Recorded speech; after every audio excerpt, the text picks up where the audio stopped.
Hello, everybody. Welcome to our HFES Presidential Town Hall for July 2023. No matter if you're joining us live or watching or listening to this recording later, thank you all so much for being here. HFES has invited me to host today. My name is Nick Roome. I host a weekly Human Factors podcast. I'm joined today by a fine panel of folks. We have Carolyn Sommerich on the line, Kapil Madithil. Sorry. We have Jules, Trippe, Jennifer Winter, and Jim Bliss. Jennifer will be joining us in just a moment. I have to have her hidden just for some presentation purposes here, but I promise Jennifer is here. There you go. See, you can see that's proof. All right, let's just level set here with some ground rules as we go through this format. This is a town hall open to everyone, members, non-members alike, no matter which category you fall in. We are super glad you are here and plugged in. We're broadcasting this live across many different platforms right now, across the Human Factors cast channels, as well as the official HFES channels. You can find us on LinkedIn, Facebook, Twitter, YouTube, and Twitch. And if you can't stick around for the entire town hall, this event will be available to watch on all those platforms right after we're done today, and on the Human Factors Cast podcast feed. One last important note as we make our way through the conversation today, we ask no matter where you're watching or listening, like I said earlier, leave your comments in the chat, and we may address them towards the end. We'll see everything on our end as it comes through that chat. We'll flag them throughout our discussion in real time. So feel free to ask them at any time. Give these guys some tough questions. I always like it when the tough questions come through. Watch these guys struggle. It's all good on my end. All right, I've gone on long enough. I'm going to pass it over to Carolyn to go through some society announcements. I'm going to put everybody else backstage. Carolyn, the floor is yours. I don't know if you want to share your screen for a presentation. Yes, I'm going to try to do that here. Let's see. There we go. Okay, presentation's there. I'm going to go backstage. Great. Thank you very much, Nick. And everybody who has tuned in, thank you so much. Nick already let you know who is joining us, and here are their affiliations. So Kapil is with our mentorship committee, Jennifer with our training TG, Jules is representing the Council of Affinity Groups, Jim Bliss, the Southern Ohio local chapter, and me, I'm president of HFES for another few months. And then, of course, we have our illustrious presenter and organizer of these town halls, who we could not do this without. So before we get started, or as we get started here, sorry, I don't know why my phone is ringing at this time. It's calling me right now. I just want to give us a chance to think a little bit and remember Stover Snook. So he was truly a giant in the area of ergonomics and specifically material handling. So I'm just going to give you a moment to take a look at some of the really outstanding and thoughtful comments that people have made here over the last few days. I think you can see that many of us would truly, if we could be remembered in this way, I think we would all just be so glad to do that, both as people who are very good in their jobs technically, but also as just very kind and decent people. And that's certainly what Stover was. So, on to our town hall and the agenda here today. We always give a little bit of background because some folks may not be familiar with HFES. Then we'll give our society announcements and updates. And then we'll have our presenters here who are going to are all from the different areas within the Internal Affairs Division. And they'll be speaking to you after I give you the various updates. So we always have a survey during and after the town hall. So you can give us some feedback if you aren't able to do, or you just have other ways that you want to comment on this besides the live chat. So HFES is our mission is advance the science and practice of designing for people and systems through knowledge exchange, collaboration, and advocacy. And HFES and our members are involved in all different areas of system design, product design, service design.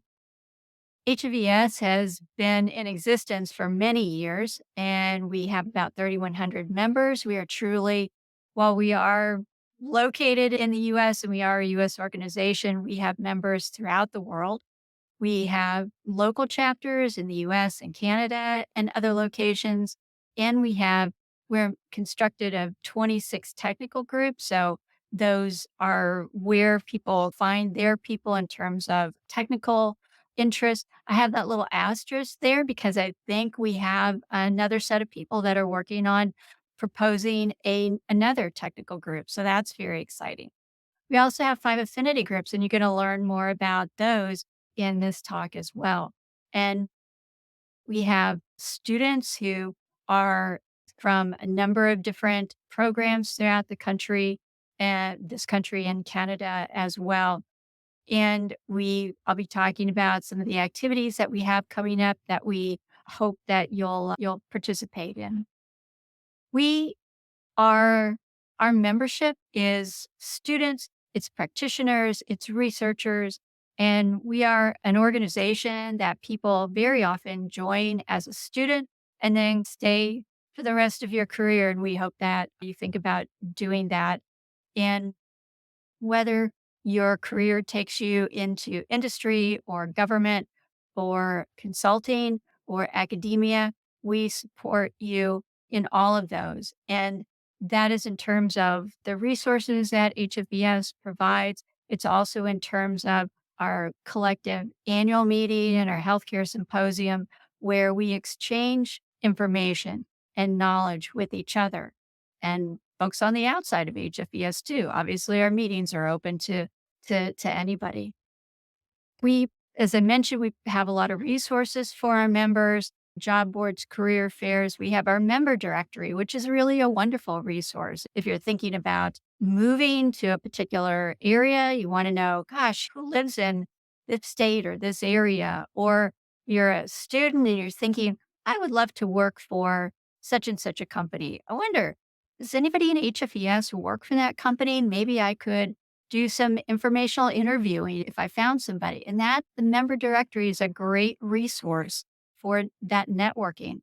We also have an expert witness directory. We have Learning Center where all of our webinars are hosted. You can get access to them afterwards, as well as other types of presentations. For really, membership is truly the heartbeat of HFES. And we have a lot of different membership levels that people can consider. The key thing is joining. And you can already re up for, there you go. I got my first job in human factors as a result of an HFES chapter meeting. There you go. Absolutely. You can pay dues for 2024 already. I know it doesn't seem like it is a ways away, but not really. You can do that when you register for the annual meeting, or you can do that separately starting October 1st. And when you do re up your membership, just check your member profile and update it if you need to, or if we've added some demographic content there and you haven't filled that out, it'd be really helpful for us if you would do that. It helps us to know who our members are, because that helps us to know better what programming to provide. And other organizations sometimes are interested too in our membership. So not that we share our membership list, just understanding who our members are. Once you join, we have so many ways for you to get involved. So this is our org chart.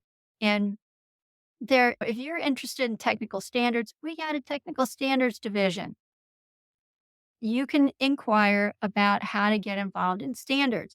If you are interested in education, either at the ongoing continuing education level or student level, we have an education division. So check that out. If you're interested in outreach, if that is the thing that gets you excited, we have an outreach division, and they would love to have you involved in outreach efforts. Today, we're going to be focusing on the Internal Affairs Division. We'll talk more about that right now. As a matter of fact, a couple things to mention on this page. One, we need new leaders for the safety TG and the macroeconomics TG. So we have, as I mentioned previously, 26 technical groups, and each of those has to have leadership. They have a chair and a program chair elect.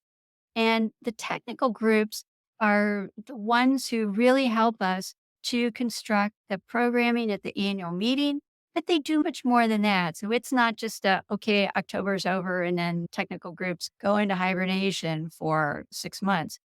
The- As you'll see, we have some webinars coming up and they are sponsored by some technical groups. So there's so much that technical groups can do beyond the annual meeting activity. The annual meeting activities is how they're structured, and that's why we have the program chairs as important leaders.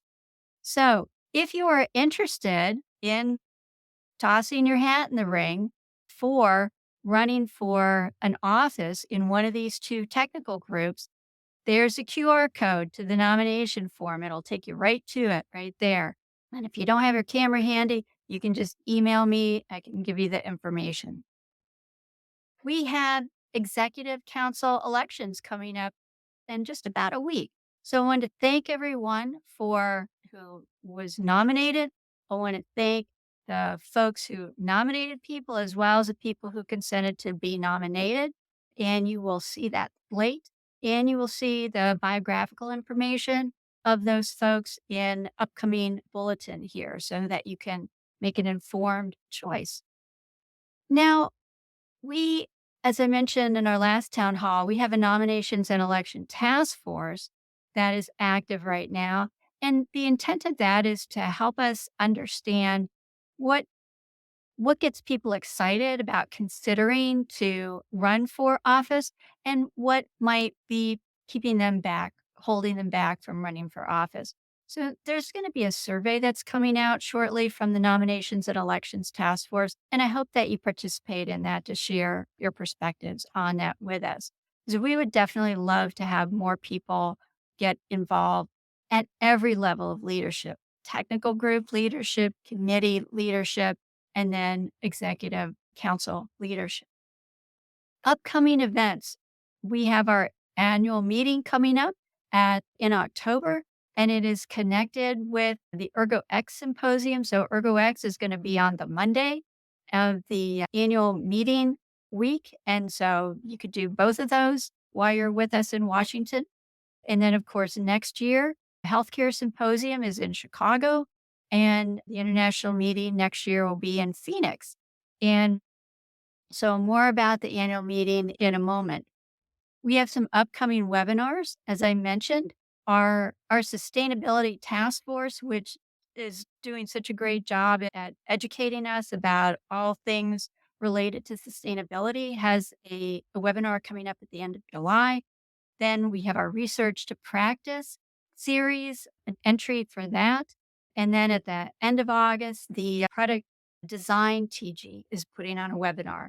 And you can find all of those under the events, under webinars, and you can register for those. And if you have any difficulty with registering for those, let us know and we can walk you through how to do that.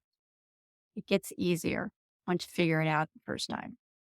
So, back to the annual meeting. What's due? First, before I get to that, I want to thank everyone who submitted a proposal, all the people who reviewed those proposals, and of course, our technical program committee, without which we would not have an annual meeting. So, thank you to Farzan and all of the members of that committee. So, we've got a number of things due related to the annual meeting here. Late breaking submission abstracts, those are due tomorrow.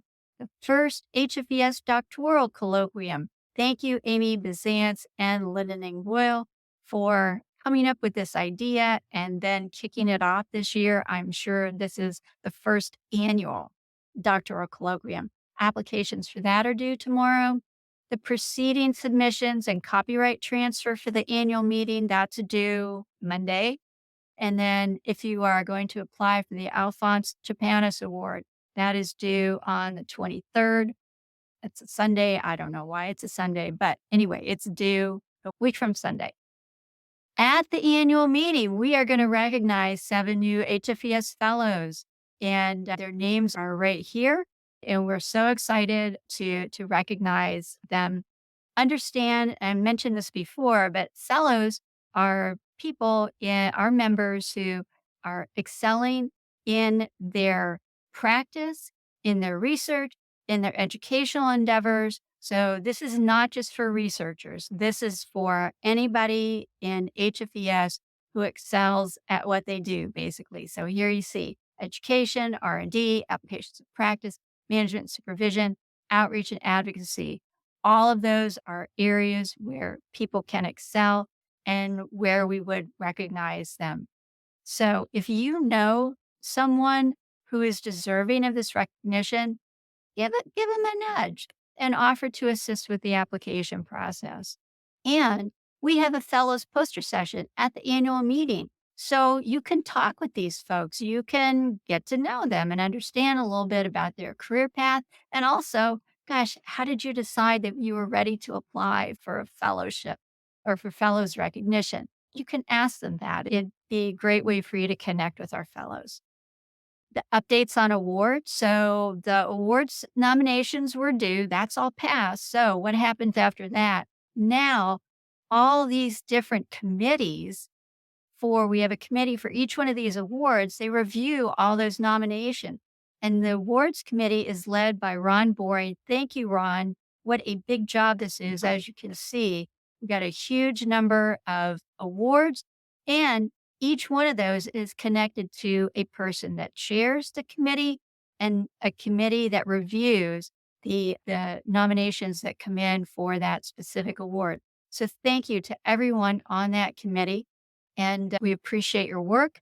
And just as a reminder, the awards event this year, just like last year, is Monday evening at the annual meeting. So we had a really nice event there last year, and advocacy. Thank you for catching my misspelling. Appreciate that. Now, one more thing about the annual meeting. So at our town hall in the spring, Farzan was on and was talking about it. And there's not a better person to tell you why you should attend the annual meeting. He explained all the great new things that are going to be happening at this year's event. And so this QR code will take you right to that presentation. Although it doesn't take you to the time. I'm not sure why that didn't take, but just move on to 52 minutes into it, and you're not going to be able to register fast enough once you hear him give his pitch about the meeting.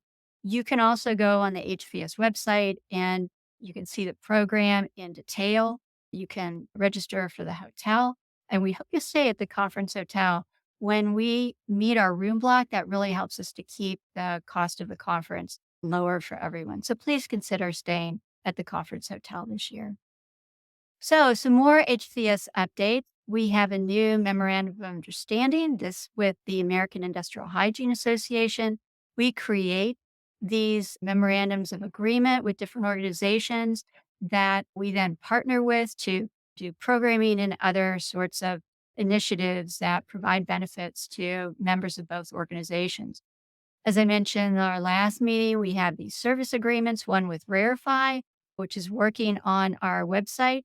And right now, tree testing is underway, and you can participate in that. I think you can just go to the HCS LinkedIn page, and you'll see a request for people to get involved in the tree testing. Then we have 360 Live Media. They do our PR. And thank you very much to Dr. Nancy Cook, who was interviewed by Authority Magazine. That got over 100,000 views. Thank you, Nancy. And then also 360 Live Media is working with HFES leaders and also with our members on plans for making improvements to the annual meeting. And some of you may have been involved in some of the work that they've been doing in that. Also in the works, again, task force on nominations and elections and awards renaming. Our DE&I committee is working on recognition awards and our U.S. task force report recommendations. We are working on those. This was a task force that was led by Rebecca Greer last year and produced a number of recommendations that we are moving forward with. So now we are on to the really good stuff and hearing from some of the folks who are in leadership roles in different areas of the Internal Affairs Division.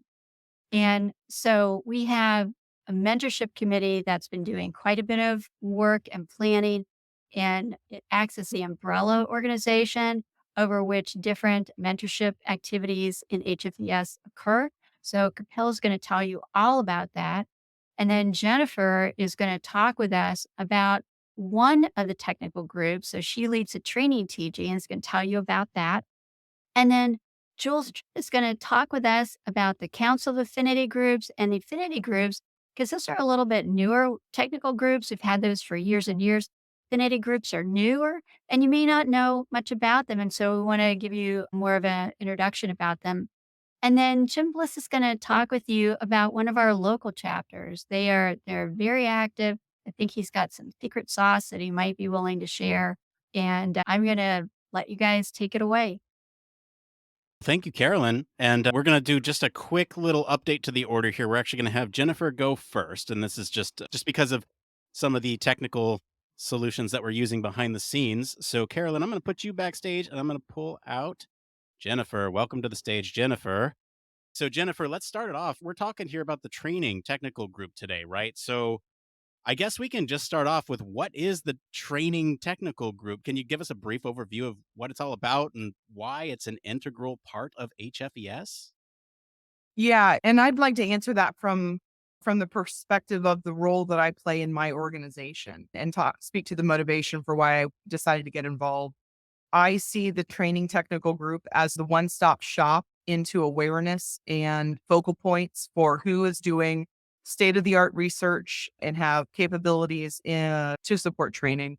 It's such a broad area of focus, everything from virtual constructive training, AR, VR, personalized learning, human and machine teaming and co-learning for those spaces. And I really see the value in this is serving my organization and giving us access into this professional community to identify experts who have either relevant data, capabilities, et cetera.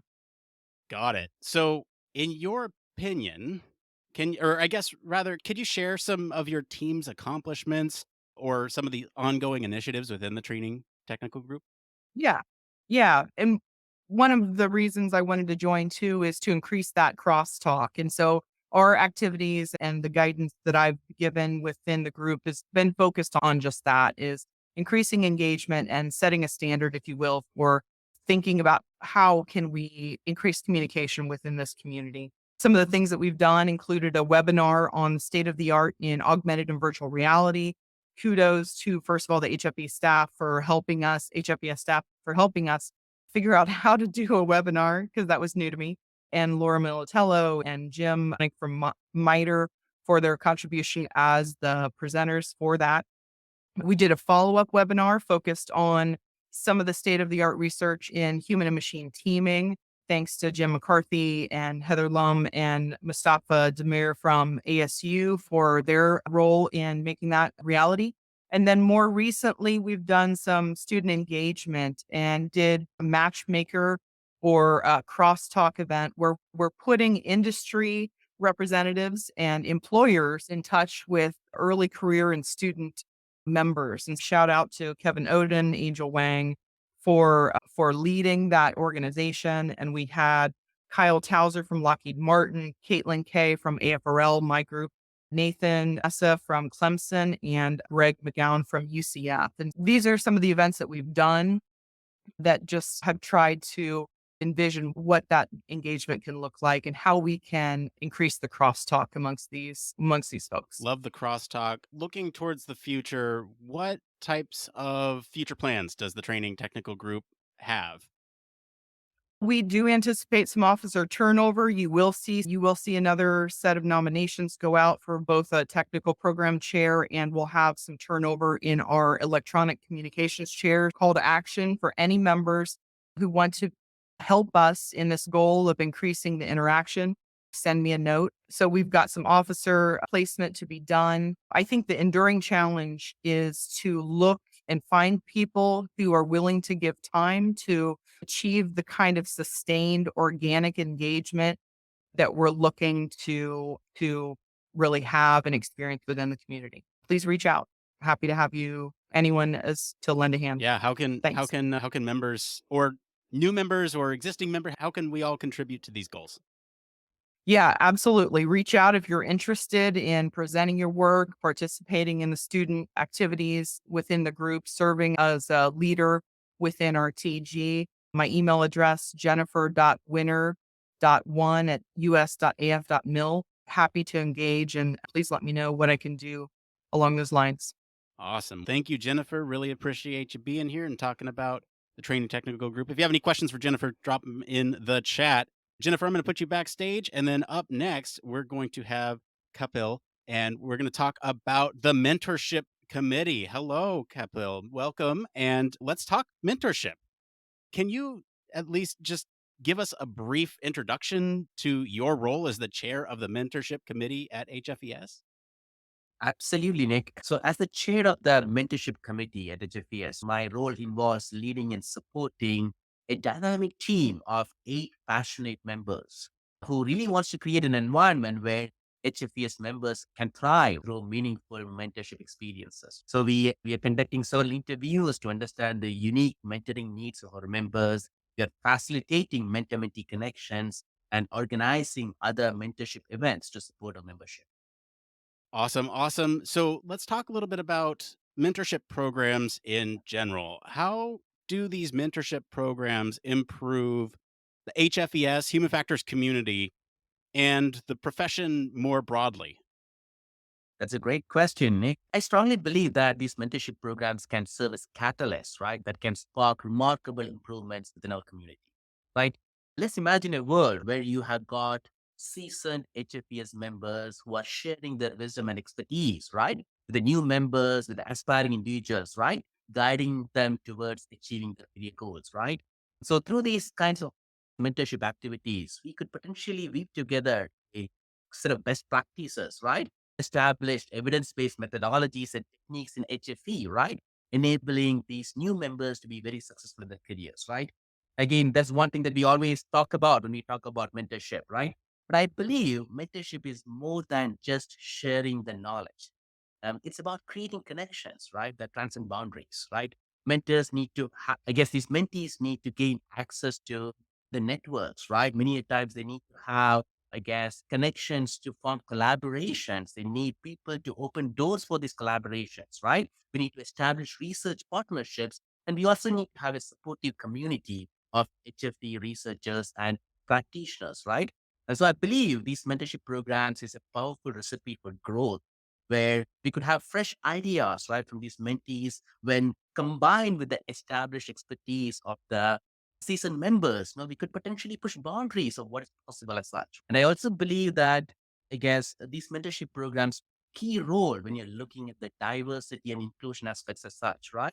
We can make sure that we have mechanisms whereby every voice is heard and valued. But last but not the least, I strongly believe that when you're arming our new members with the solid foundation and the vision, right, to support our community, we can ensure that our community continues to thrive and evolve. And these people could potentially could mold the future and could be the future torchbearers of the society as such. Yeah, it's really an interesting thing that happens for folks who haven't had a mentor mentee relationship. The benefits aren't immediately obvious for those who, don't even know to look for that mentorship relationship. Can you share an example of maybe what a successful mentor mentee relationship looks like and anything that you've witnessed within the mentorship committee? That's a great question, Nick. Maybe I can take my own example. So let me share my experience. So throughout my journey, I have had the privilege of being guided by an exceptional group of individuals, right?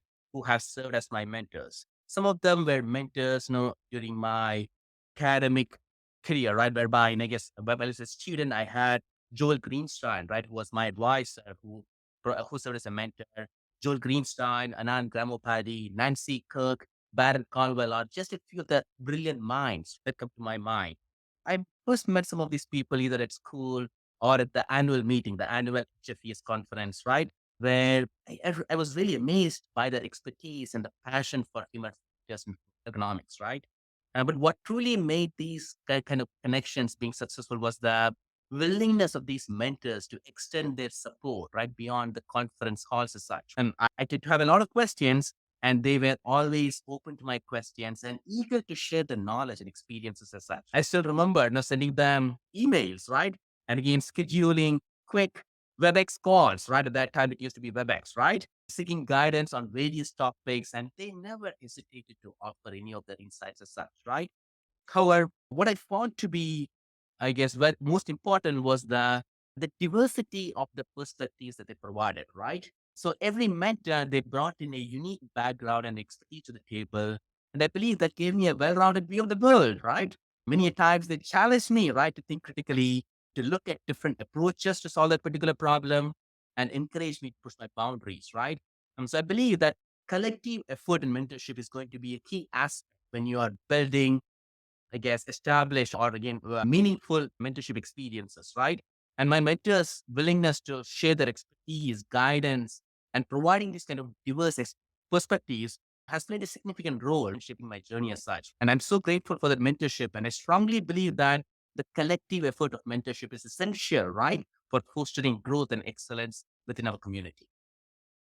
I agree. I think that's a great answer. So, looking towards the future, what type of future plans does the mentorship committee have to engage more people within HFES? Again, that's another fantastic question, Nick. So I believe we just got started with this mentoring activities as such, right? We have got a long way to go, right? So the very first thing that we did as a committee was primarily to do the need analysis studies, right? Where we conducted interviews with our current membership to better understand what the needs are, right? So the very first thing that we identified was basically a need, right, from our members in academia to put together these kind of career development proposals, and we recently concluded a panel session focusing on writing career development proposals, right? So this panel was designed to equip our members with the necessary tools and insights to enhance their writing skills and succeed in their professional endeavors as such. I believe it was a fantastic panel. We had approximately 50 participants attending that particular panel, and we are planning to continue to organize similar kinds of panels in the future. But in August, we have got another session that's already been in the work. At this time, we are bringing in esteemed HFES members in academia, and they are planning to provide their perspective on how to plan and navigate a successful career in academia as such. So this panel will provide guidance and advice to our HFES members who are interested in pursuing a path in academia. And again, our idea would be to address topics such as research, teaching, tenure, and all the other things, right, in academia. However, one of the most important or the significant endeavors that we are planning to conduct is the launch of a pilot mentoring program. And the idea of this particular program would be to connect interested members with not just one, but two mentors who will provide personalized support based upon the needs of these mentees. And again, we understand that again, the value of diverse perspectives, and I believe that again, having two mentors, right, will enhance the mentee's experience, offering them a wide range of insights and guidance as such. But we are in the process of finalizing the program's details and will be sharing more information in the upcoming weeks. So please stay tuned. I guess we would love to have each one of you involved in this kind of an activity as such. You could be a graduate student, you could be a junior career faculty member, or you might be the industry, right? And I guess we need more mentors to be part of this particular program. And then I encourage each and every one of you to actively participate in these initiatives, right? Take advantages of the resources and guidance provided, and let's all contribute to the growth and vibrancy of the HFPS community. That's awesome. Thank you so much. I'm sure there's going to be more questions in the chat. If you have them for Kapil, please leave them in the chat. Thank you so much. I'm going to put you backstage and then we're going to bring out Jules Trippe. Jules, welcome back. Hey, how you doing? Hey, thanks. You're coming through a little fuzzy, so I'm not sure if the audio input changed or what. But Jules, we're going to be talking about COAG or COAG. Let's just get it out of the way. What does COAG stand for? So Carolyn mentioned, I'm sorry about the sound. I didn't change anything. I hope it's okay.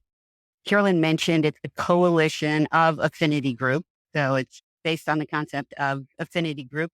And what was recognized was that we were beginning to create affinity groups. I'm going to run with this a little bit. Nick, it's going to answer maybe some more questions, I hope, for folks. Great. Yeah, a few years ago, I think Kermit started it. There was an affinity group for women in HFES. There has been for a while, very active and incredibly supportive and dynamic group. And on that model, it was recommended that other folks in the society might need support and or advocacy. And so as the individual groups began forming, we recognized that, of course, there are a lot of consistent refrains. There are a lot of needs that cut across the different affinity groups, as I'll describe in a moment. There are several of them, but we needed a channel into more of the formal hierarchy of the society as a whole, and a voice in to get to the executive committee ears and whatever else might need to occur. So that's where the coalition comes in. There's a representative or two from each of the affinity groups. Great. So let's talk about the role of affinity groups within HFES. I know you and I talked a little bit about this last year at HFES, and I'll Yeah. find a link for that. But let us know what the role is within HFES. What do they do?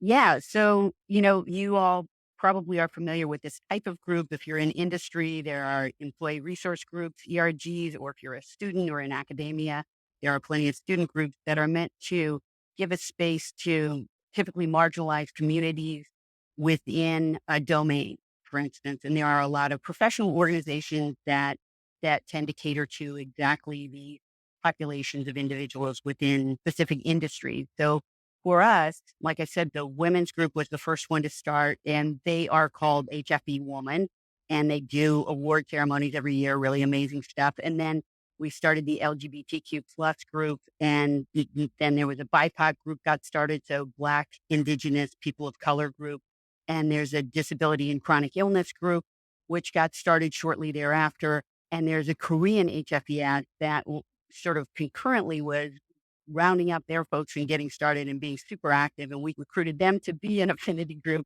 because they are, like I said, dynamic and helpful in terms of what it takes to get going.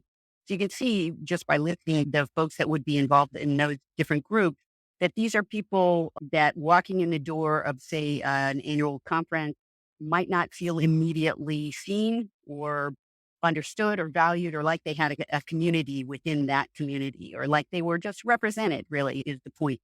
As we all know, it's nice to have affinity with folks, and it's nice to be able to be in a space where that doesn't need to be the first order of business. Where are you from? Or show, what's your deal, or what's your husband's name, or whatever the issue might be. That assumption of a certain type of categorization that just occurs by default, especially in organizations where a lot of us are strangers, right out of the gate.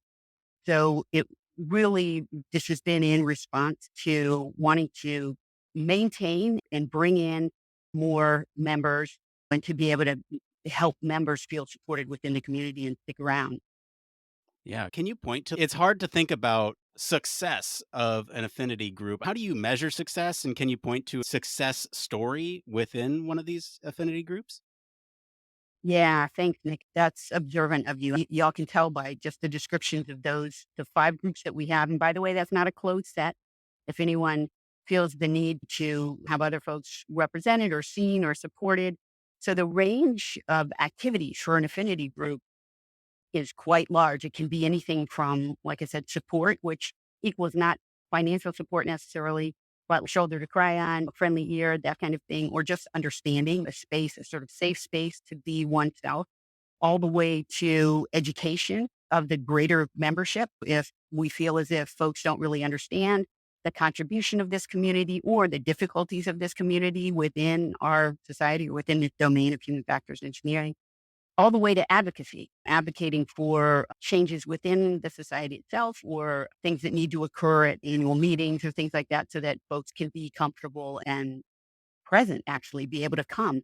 So success is going to be really different across these groups. For the DCI group, which is Disability and Chronic Illness group, success is closed captioning that makes sense for all presentation, right? So right now, we should be having closed captioning. It's the kind of thing that has been advocated in the background for a long time, but that we're just beginning to bring to the fore. They actually had, last year, we had an ability consultant for the conference that really helped understand a lot of those things. And the conference was much, much better as a result in terms of accessibility. and then success for, and so that is a continuing struggle. And by the way, just a shout out, DCI could use some folks in leadership, and otherwise volunteering in that group would be really great. And also, by the way you find us is just go to the HFE website, go to that Connect tab, affinity groups, and all of these affinity groups are listed in there. And you can click on any one of them and get into, if you want to be a member of the group, it really just means you will be notified when stuff is posted in there, and you'll be able to post within that community. So if you want to be a member, you go to the membership tab and there's a little thing that says join, and then you can get notifications about that. And if you wanted to go there, say for the DCI group to volunteer your services or to just suggest things or anything else, you can go through that avenue for any of the affinity groups. Success for another group, for the LGBTQ plus group, it was getting gender neutral bathrooms at the conference, which is a really big deal for a lot of people. So a lot of these things are tiny things that just are initiatives that need to be followed through on. And the level of acceptance that people feel just from a small effort like that. And also, if you think about if you were at the conference last year, so the education that occurs as well, right? Folks walk by and they see, whoa, what does that mean? Wait, that used to be, they had just had a piece of paper over like the men's room and it would say gender neutral or whatever, or have symbols of both or something. I can't remember exactly the symbol they put, but it was a little bit thrown together, but the intention was really clear as a result, right? We see this is something new. This is something different. It's something that we obviously asked for. Why? Why is that? What does it mean? And so it's a huge talking point. It's an education point, and success for other groups has been I'm sorry, Kapil, I'm not sure how to say your name exactly, but I hope that's close enough.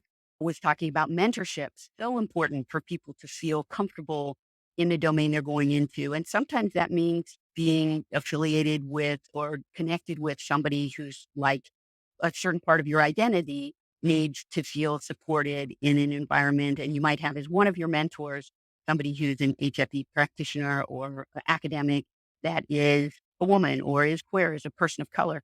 So we have some mentorship and initiatives within a lot of these groups. The BIPOC group works on that. And we've been wanting to work with the mentorship committee on that kind of stuff. So those are the sorts of things that are marks of success. And all of the groups have done amazing things for their people. Oh, there's another super cool thing, Nick, I'm sorry, is when people get like speakers for their group. We do webinars and stuff too. A lot of the groups are trying to organize webinars, like I said, to educate the entire membership.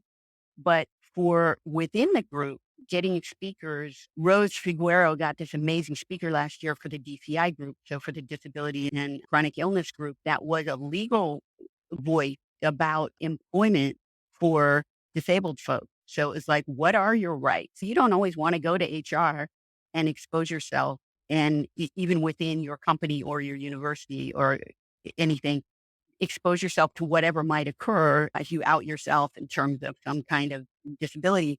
But this person was extremely helpful about what are your rights? What can you do? What should you do for yourself? And what does your institution owe you in terms of accommodations and things like that? That was huge and so Yeah. needed. And so in the context of HFES, that's empowering. Yeah. Jules, I got to move on to Jim, but for anyone else who wants to know more about affinity groups, I did put a little QR code up here that you can scan. That goes to my interview that I had with Jules at last year's HFES, and it's a wonderful talk I had with them. Jules, thank you for coming. We'll bring you back in just a minute, but for now, I'm going to bring out Jim. Jim, welcome to the stage. Thank you. It's And great. yeah, glad to have you. So today we're going to talk with you about the Southern Ohio local HFES chapter. Can you just briefly introduce the chapter and your role in it? Absolutely. Real quickly, just to introduce this, I've been involved with different chapters, both local and student chapters for a long time. And I've also changed careers. And so the chapter was a nice way to get enmeshed into the local community and so forth. So the Southern Ohio chapter is rooted in the Southwest Ohio region. That includes Dayton and Cincinnati and Columbus. And it's got fairly long roots. So the chapter was started in about 1965 by Julian Christensen. And it really, over the years, has served a number of different groups within the area, for primarily, I think, Wright-Patterson Air Force Base, as well as some of the academic institutions. So, for example, Wright State, and the University of Cincinnati, and of course the Ohio State University. There's a lot of different groups in here that serve those institutions as well. So we have a number of subcontracting companies and so forth that are served as well. So over the years, and this is part of really becoming the president of the chapter, was to know what it was. And so in finding out about that history from folks in the chapter who knew more than I did, I realized that not only do we have a long history, but a very storied history as well. And it's been a really fantastic thing to be able to learn who were the movers and shakers of the chapter and to be able to work closely together with them for the benefit of the folks in this region. That's a quick rundown on the chapter. Over the years, it's gone through periods where there have been a whole lot of people involved, 70 or 80 people at a meeting. And now it's a little slower than that. We have about 40 active members on the books right now. There's a number of folks who are not active, have not paid their dues, and we have moved away, and some others that have come into the area. And so part of the activities we've done is to try to clear up that membership list to know who indeed is regional and interested in the group.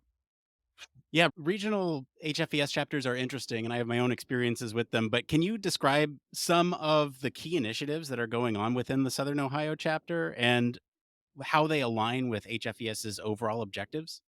Yeah, absolutely. So when I first started as the president of the group, I wanted to really figure out what was of interest. And some of this was dovetailing with the end of COVID and was dovetailing also with the membership of the different communities and the different groups in the area. And so we really wanted to try to figure what people were interested in most. Undoubtedly, there have been speaker led meetings, there have been quite a few of those, but there's also the idea that there's another of other kind of affiliated groups or similar groups in the area. For example, one thing that we tried to do was reach out to the SAFE organization, which is a group aligned with safety concerns in the area.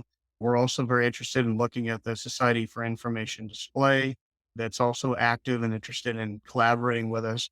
And so a lot of what we've tried to do is reach out to those kinds of groups, also reach out to educational institutions because some of those have ebbed and flowed in terms of their activity. And we wanted to make sure that the chapter was seen as active and also helpful for folks who wanted to have a bigger presence within HFES and really benefit from what HFES has to offer. And so that outreach has been really, I think, a central component of what we've tried to do. Yeah. So the outreach, would you say that's one of the components of the recipe for success within a local chapter?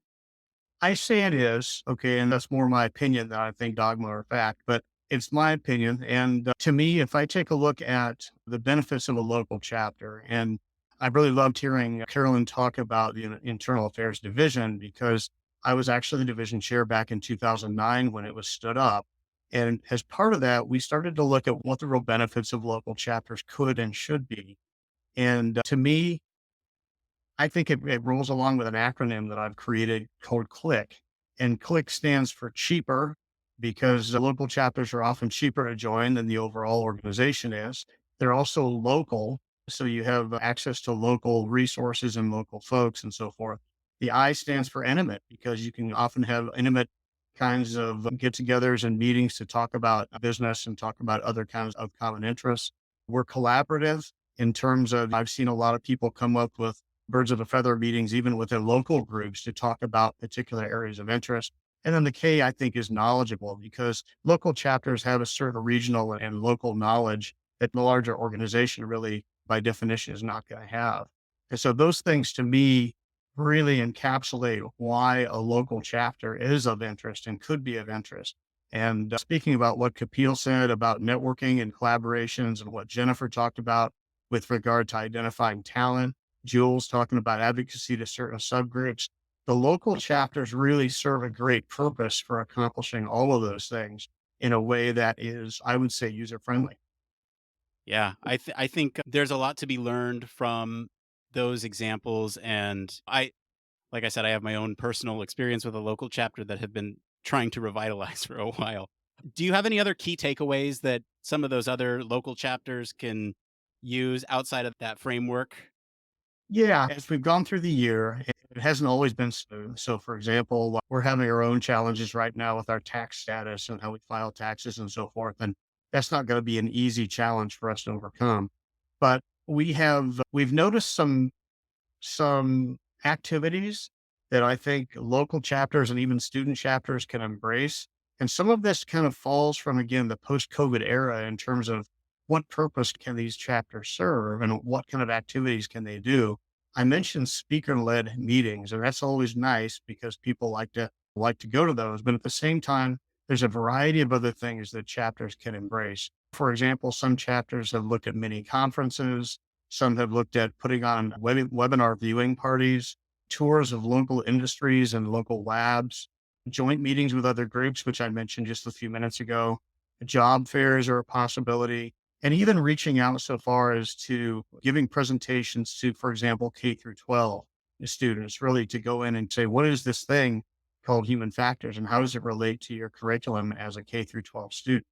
So I think that those are a lot of things that could be done in terms of advice or lessons learned. I would say there are a number of them. And I think one of them is as a president or as a member, it's really beneficial if you have everybody on board in terms of your co-officers. And I've got to go ahead and do a little shout out here to my secretary and my treasurer, August Capiola and Lauren Mahoney, respectively, because they've been absolutely fantastic.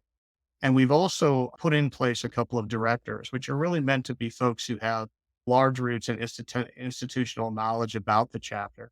And so Gloria Calhoun is one of those in our chapter and Dave Malik as well. And they've really been fantastic resources for information about what made the chapter click in the years gone by and what can be done in the future. And so I'd really strongly encourage chapters to look for folks like that who might be able to provide that advice. A couple of other things real quickly. I think one of the things that we like to do is cater to individual subgroups either by domain or different affinities and so forth to try to help them realize that we see them and we would like to really be a part of their professional development. And I think that's been helpful. So for example, I know when I started my career, I was a faculty member in a department and I was it in terms of human factors. And I was also it in terms of industrial psychology. There were no other folks to really collaborate with and to talk shop with and so forth. And that's where local chapters can be really beneficial. And so all those things help make things smoother, I think. But the other thing is to really look widely at other groups in the area that may be doing things right. And it may not have to be human factors related, but there may be other types of groups that have really caught that, as Carolyn said, that secret sauce in terms of trying to serve the local community in terms of a professional gateway or a professional development medium. Awesome. Thank you, Jim. Really appreciate your perspective on that. We can continue the discussion, but I do want to open it up. I know we're over time by a couple minutes. It's probably a little bit on our part due to some of the technical issues at the beginning, but I'm going to open it up to everybody now. So we'll bring everybody back in on this discussion. And if you all have any questions for our distinguished panelists, please drop them in the chat so that way we can all see them. Now, I know there were a couple of questions that popped up throughout. One that I snagged here was by Shadra on LinkedIn. This one's for Kapil. So how are you connecting mentees and mentors together? As a student, I would appreciate such a relationship. Can you comment on that? Absolutely. That's a great question, Shraddha. So I guess the committee is right now in the process of developing two different surveys that will be sent out to mentors. First, followed by a survey sent out to the mentees as such. The biggest challenge that we are having right now would be to recruit enough mentors to support the needs of the mentees as such. So once we have received those particular surveys, we are planning to assign two mentors to one mentee, and we are planning to maybe assign them based upon the sector, expertise, interest, and the career stage as such. And again, as I mentioned earlier, this is a pilot program, right? We are planning to learn from this particular program and see how well we could potentially scale it to the entire society moving forward. So please be on the lookout, for an email again that will be sent out from HFES requesting you to fill out two surveys, because we'll be using that particular survey to identify mentors and mentees that potentially serve our membership. But that is a great question, Shraddha. Thank you for asking that question. Awesome. Let's continue the discussion about some of these local chapters. Jim, I did have a question for you. This one's actually from me, and I'm curious, geographically speaking, In your opinion, how large or small should a local chapter? We're talking Southern Ohio, but what about Northern Ohio? What about Ohio chapter? I'm thinking, or versus even the Midwest, like what does the size of the geographic region, large or small, do for those chapters? Yeah, as I used to say in the old days, that's the $16,000 question. The chapter that I'm president of at this point is the Southern Ohio chapter. However, after talking with Carolyn and after talking with the national organization, we realized there's a whole geographic area of Northern Ohio and Northern Kentucky and so forth. And these places are really not served well by a local chapter. And so what we've done is expand our reach to be able to reach out to those folks and welcome them into the fold, so to speak. And so part of what we've done in this year has been to reach out to Ohio State and reach out to Kent State, reach out to Northern Kentucky, reach out to Cincinnati to make sure that they have some kind of a voice and some kind of a participation in the activities that the chapter is doing. Back to the broader question, I wish I had a good answer for that because I'm not sure there is one. Certainly these days, when we talk about the notion of online meetings, networking online, and all the rest of that, I think there's a lot that's very good about that. At the same time, it does make it more difficult to really define a clear boundary for what a local chapter really is. Even within the parent group, the HFES organization, there are local chapters that comprise all of Europe and local chapters that comprise China. So I don't think it's a thing of geographic boundary so much as it is really more common interest. And I think there needs to be a bit more in terms of investigating that nomenclature. Over. Thanks for that. Jules, this one's for you. And again, this one's from me, just because I had so much fun talking to you about this at last year's HFES. Can you talk a little bit about your personal experience with affinity groups and how it's influenced your professional trajectory? No, sure. I can try to do that. I want to mention really quick one tiny thing I forgot about when I was completely over answering the questions you did ask me, Nick. And that is that it's not just a bottom up type of thing from affinity groups to executive council if we have concern, but there's also a line to the executive committee when they need something. And so like the DEI committee is an executive subcommittee, and they sometimes need support and understanding about particular needs from groups within the society. And they can come to the affinity group to get a composite view of at least what a few of our members think about those things, which is a really amazing and respectful way to go about doing the work that needs to be done in any kind of society like this. Yeah, but for me, affinity group, the place they hold and how important they are, I don't even know how to say how important they are. And every day that changes. And I feel really fortunate to be involved with all of the affinity groups at the level that I have been involved. Ours are open to advocates and allies and individuals that identify as these groups as well. So I get to go to BIPOC group meetings, for instance, Black, Indigenous, people of color group, and hear voices that I just wouldn't hear otherwise. Hear conversations that I wouldn't be in the room for. And just purely selfishly, my world has expanded as a result. For me just to be there and be quiet, which is what I consider actually the first step of being an ally, is just being freaking quiet and listening to people's voices and realities and just hearing that's everything that takes up space in the room is that reality. And of course, the folks in that group don't have the same reality. There's all kinds of things that bridging and things that have to occur for those conversations to happen.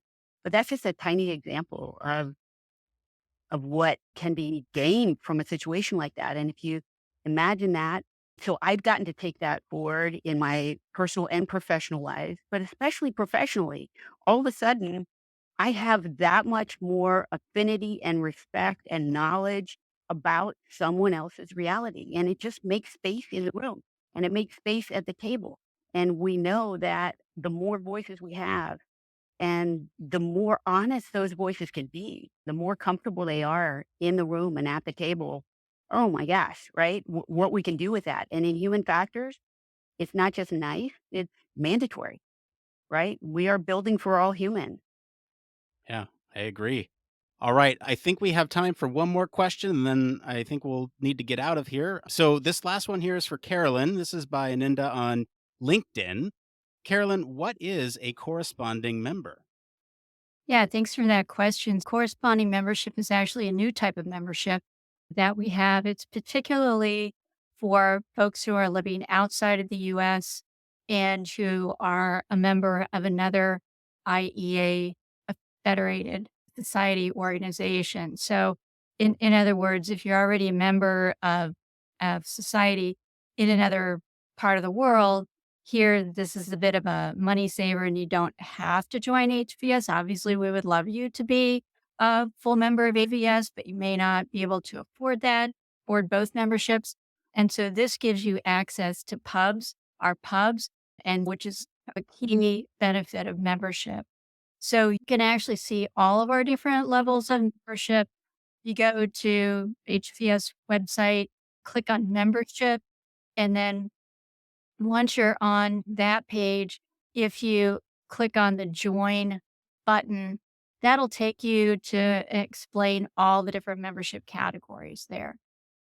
Awesome. All right. I think that's got to be it for today, everyone. So we sincerely hope that you enjoyed this town hall discussion. If you like this, come and join us in Washington, D.C. in October for the annual meeting. We invite you to join us next time whenever we do another one of these town halls. As a reminder, there is a link to a survey in the description so you can let us know how we did today. It's also right here above my finger as a QR code. If you want to scan that with your phone, it'll be up until we're off air and what you might want to hear from us about in the future. I want to thank all the distinguished panelists and everyone else on the HFES side of the house for making this happen.